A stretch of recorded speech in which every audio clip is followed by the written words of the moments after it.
Hi friends, welcome to Soumya food house YouTube ಚಾನಲ್ಗೆ ಎಲ್ಲರಿಗೂ ಸ್ವಾಗತ. ಫ್ರೆಂಡ್ಸ್, ಇವತ್ತು ರೋಡ್ ಸೈಡಲ್ಲಿ ಮಾಡುವಂತಹ ಪರ್ಫೆಕ್ಟ್ ಆದಂತಹ ಆಲೂ ಟಿಕ್ಕಾ ಚೋಲೆನ ಹೇಳ್ಕೊಡ್ತೀನಿ. ಮೊದಲನೇದಾಗಿ ಯಾರೆಲ್ಲ ನಮ್ಮ ಚಾನಲನ್ನು ಹೊಸದಾಗಿ ನೋಡ್ತಾ ಇದ್ದೀರೋ ಕೆಳಗಡೆ ಕಾಣ್ತಿರ್ತಕ್ಕಂತಹ ಸಬ್ಸ್ಕ್ರೈಬ್ ಬಟನ್ ಮೇಲೆ ಒತ್ತಿ ಮತ್ತು ಬೆಲ್ ಐಕನ್ ಮೇಲೆ ಪ್ರೆಸ್ ಮಾಡಿ. ಸೊ ಬನ್ನಿ ಫ್ರೆಂಡ್ಸ್, ಯಾವ ರೀತಿ ಆಲೂ ಟಿಕ್ಕಾ ಚೋಲೆನ ಮಾಡೋದು ಅಂತ ಹೇಳ್ಕೊಡ್ತೀನಿ. ಮೊದಲನೇದಾಗಿ ನಾವು ಖಾರ ಚಟ್ನಿ ಯಾವ ರೀತಿ ಮಾಡೋದು ಅಂತ ಹೇಳ್ಕೊಡ್ತೀನಿ.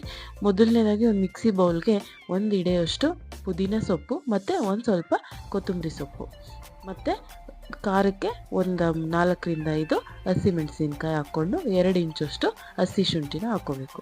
ಅದಾದಮೇಲೆ ಅರ್ಧ ಟೇಬಲ್ ಸ್ಪೂನಷ್ಟು ಜೀರಾ ಪೌಡರ್ ಅಂದರೆ ಜೀರಿಗೆ ಪೌಡ್ರು ಮತ್ತು ಅರ್ಧ ಟೇಬಲ್ ಸ್ಪೂನಷ್ಟು ಆಮ್ಚೂರು ಪೌಡ್ರು ಹಾಕ್ಕೊಂಡು ರುಚಿಗೆ ತಕ್ಕಷ್ಟು ಸ್ವಲ್ಪ ಉಪ್ಪು ಹಾಕ್ಕೊಂಡಿ. ಅದಾದಮೇಲೆ 2 ಐಸ್ ಕ್ಯೂಬನ್ನು ಹಾಕ್ಕೋಬೇಕು. ಐಸ್ ಕ್ಯೂಬ್ ಹಾಕ್ಕೋಬೇಕು ಅಂದರೆ ಆ ಚಟ್ನಿಯ ಗ್ರೀನ್ ಕಲ್ಲರು ಅದೇ ರೀತಿ ನ್ಯಾಚುರಲ್ ಆಗಿ ಇರುತ್ತೆ. ಸೊ ಅದಕ್ಕೆ ಐಸ್ ಕ್ಯೂಬ್ ಹಾಕ್ಕೊಂಡು ನೀಟಾಗಿ ಪೇಸ್ಟ್ ಮಾಡಿ ಈ ಥರ ತೆಗೆದಿಟ್ಕೋಬೇಕು. ಇದಾದಮೇಲೆ ನಾವು ಸ್ವೀಟ್ ಚಟ್ನಿ ಯಾವ ರೀತಿ ಮಾಡೋದು ಅಂತ ಹೇಳ್ಕೊಡ್ತೀನಿ ಬನ್ನಿ. ಮೊದಲನೇದಾಗಿ ಗ್ಯಾಸ್ ಮೇಲೆ ಒಂದು ಪಾತ್ರೆ ಇಟ್ಟು ಅದಕ್ಕೆ ಒಂದು 100 ಗ್ರಾಮಷ್ಟು ಆಮ್ಚೂರು ಪೌಡರ್ನ ಹಾಕಿ ನೀರು ಹಾಕಿ ಗಂಟಿಲ್ಲದೆ ಇರೋ ರೀತಿ ಅದನ್ನು ಚೆನ್ನಾಗಿ ಮಿಕ್ಸ್ ಮಾಡ್ಕೋಬೇಕು. ಸ್ವಲ್ಪ ಸ್ವಲ್ಪ ನೀರು ಹಾಕಿ ಫಸ್ಟು ಗಂಟಿಲ್ಲದೆ ರೀತಿ ಅದನ್ನು ಚೆನ್ನಾಗಿ ಮಿಕ್ಸ್ ಮಾಡ್ಕೊಳ್ಳಿ.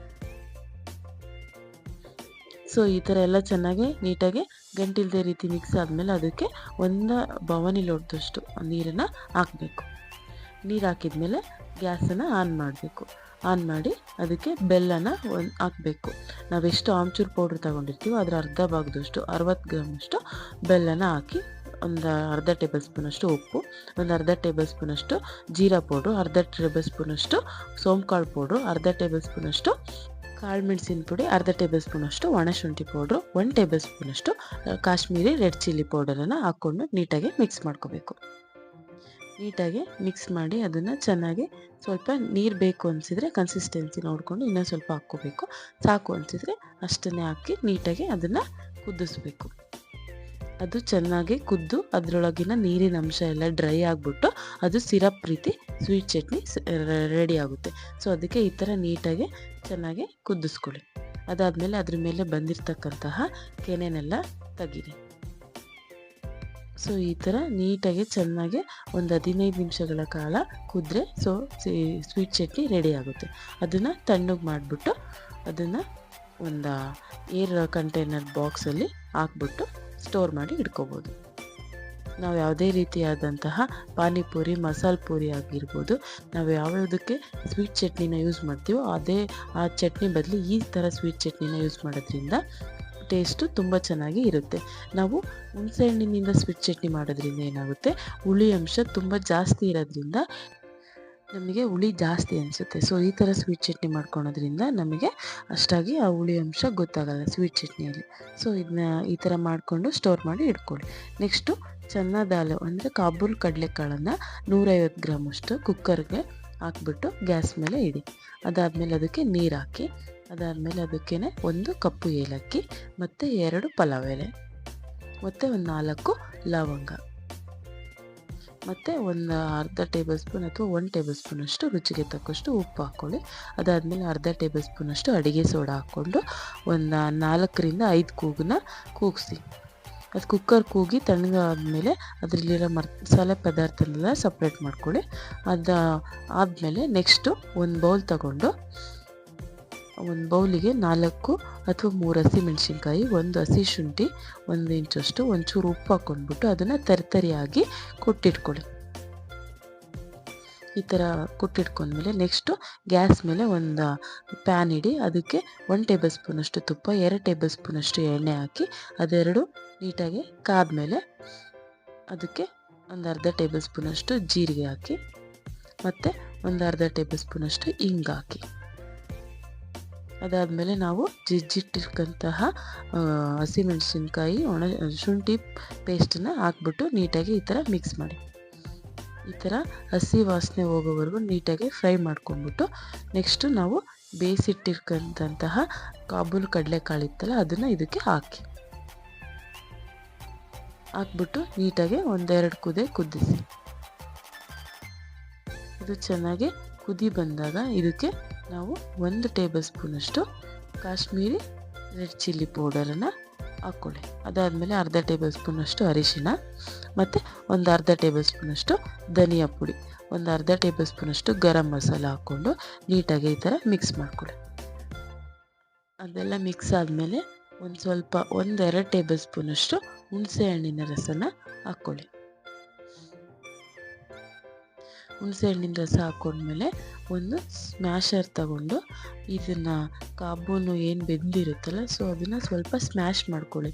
ಏಕೆಂದರೆ ಅದು ಫುಲ್ ನೀರಾಗಿರುತ್ತಲ್ಲ, ಸೊ ಸ್ವಲ್ಪ ಥಿಕ್ನೆಸ್ ಬರಬೇಕು ಗ್ರೇವಿ ರೀತಿ. ಅದಕ್ಕೆ ಸ್ವಲ್ಪ ಈ ಥರ ನೀಟಾಗಿ ಸ್ಮ್ಯಾಶ್ ಮಾಡ್ಕೊಳ್ಳಿ. ಈ ಥರ ಎಲ್ಲ ನೀಟಾಗಿ ಸ್ಮ್ಯಾಶ್ ಆದಮೇಲೆ ನೆಕ್ಸ್ಟು ಅದನ್ನು ಒಂದು ಕುದಿಸ್ಕೊಳ್ಳಿ.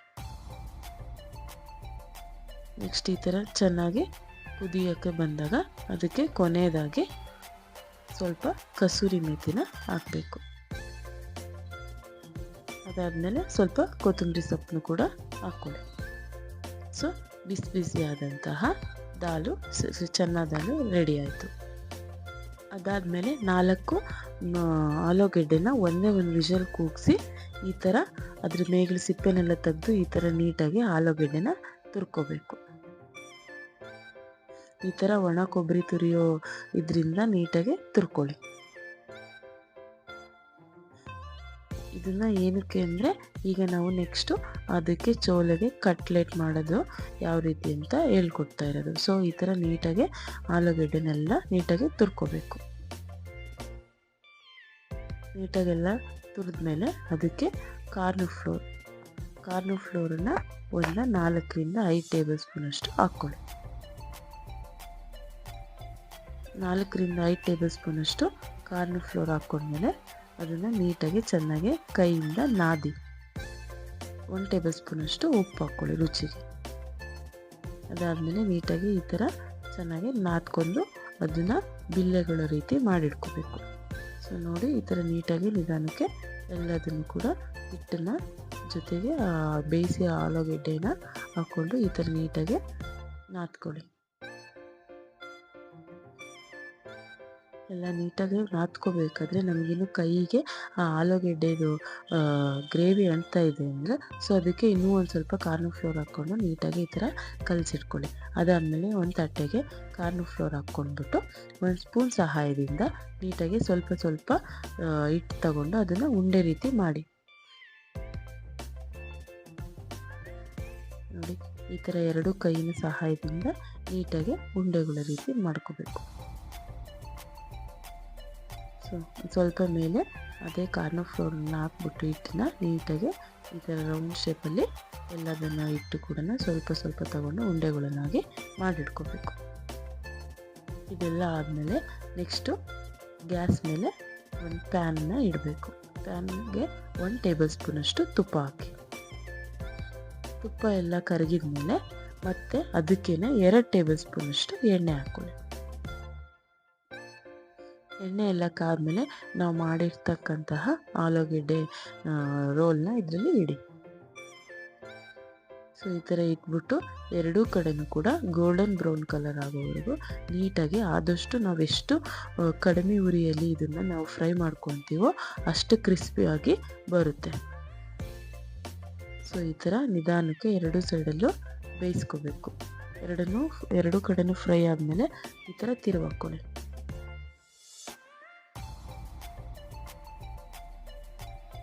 ಈ ಥರ 2 ಕಡೆನೂ ನೀಟಾಗಿ ಆದಷ್ಟು ಎಷ್ಟು ನಿಧಾನ ಉರಿಯಲ್ಲಿ ಬೇಯಿಸ್ಕೊತೀವೋ ಅಷ್ಟು ಚೆನ್ನಾಗಿ ಕ್ರಿಸ್ಪಿಯಾಗಿ ಬರುತ್ತೆ.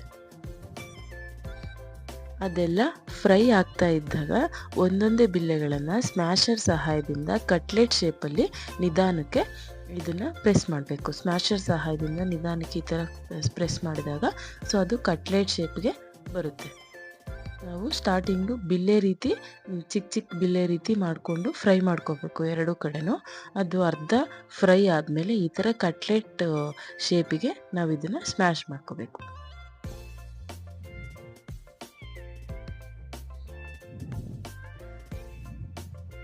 ಎರಡೂ ಕಡೆನೂ ಈ ಥರ ಗೋಲ್ಡನ್ ಬ್ರೌನ್ ಕಲರ್ ಆಗೋವರೆಗೂ ಮತ್ತೆ ಅದನ್ನು ನಾವು ಫ್ರೈ ಮಾಡ್ಕೋಬೇಕು. ಆ್ಯಕ್ಚುಲಿ ಇದು ಸ್ವಲ್ಪ ಫ್ರೈ ಆಗೋಕ್ಕಷ್ಟೇ ಟೈಮ್ ತಗೊಳುತ್ತೆ. ಅಷ್ಟು ಬಿಟ್ಟರೆ ಇನ್ನು ಆದಷ್ಟು ಬೇಗ ನಾವು ಇದನ್ನು ಆಲೂ ಟಿಕ್ಕಾ ಚೋಲೆನ ಮನೆಯಲ್ಲೇ ಬಿಸಿ ಬಿಸಿಯಾದಂತಹ ಆಲೂ ಟಿಕ್ಕಾ ಚೋಲನ ಮಾಡ್ಕೋಬೋದು.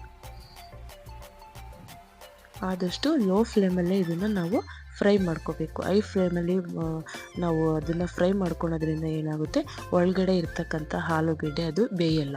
ಸೊ ಅದಕ್ಕೆ ನಾವು ಆದಷ್ಟು ಲೋ ಫ್ಲೇಮಲ್ಲೇ ಈ ಥರ ಎರಡೂ ಕಡೆನ ನಾವು ಅವಾಗವಾಗ ತಿರುಗಿಸ್ತಾ ಇರಬೇಕು. ತಿರುಗಿಸಿ ಫ್ರೈ ಮಾಡ್ತಾ ಇರೋದ್ರಿಂದ ಎರಡೂ ಕ್ರಿಸ್ಪಿಯಾದಂತಹ ಕಟ್ಲೆಟು ರೆಡಿ ಆಗುತ್ತೆ.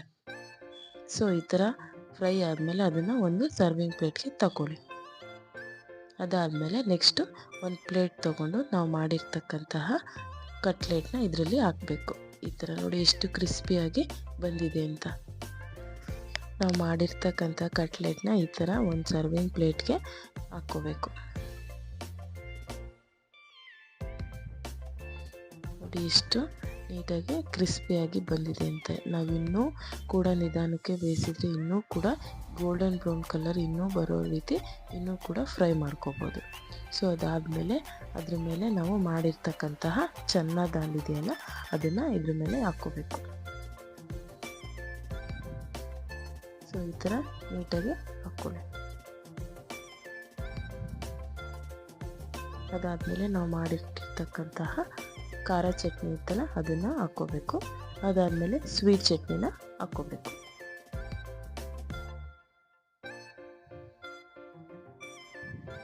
ಅದೆಲ್ಲ ಆದಮೇಲೆ ಸ್ವಲ್ಪ ನಮಗೆ ಬೇಕು ಅನಿಸಿದರೆ ಸೇವು ಕೂಡ ಹಾಕ್ಕೋಬೋದು. ಇಲ್ಲ ಅಂದರೆ ಸ್ವಲ್ಪ ಕಾಂಗ್ರೆಸ್ ಕಡಲೆ ಬೀಜ ಹಾಕ್ಕೊಂಡು ಅದ್ರ ಮೇಲೆ ಹೆಚ್ಚಿರ್ತಕ್ಕಂತಹ ಈರುಳ್ಳಿನ ಹಾಕ್ಕೋಬೇಕು.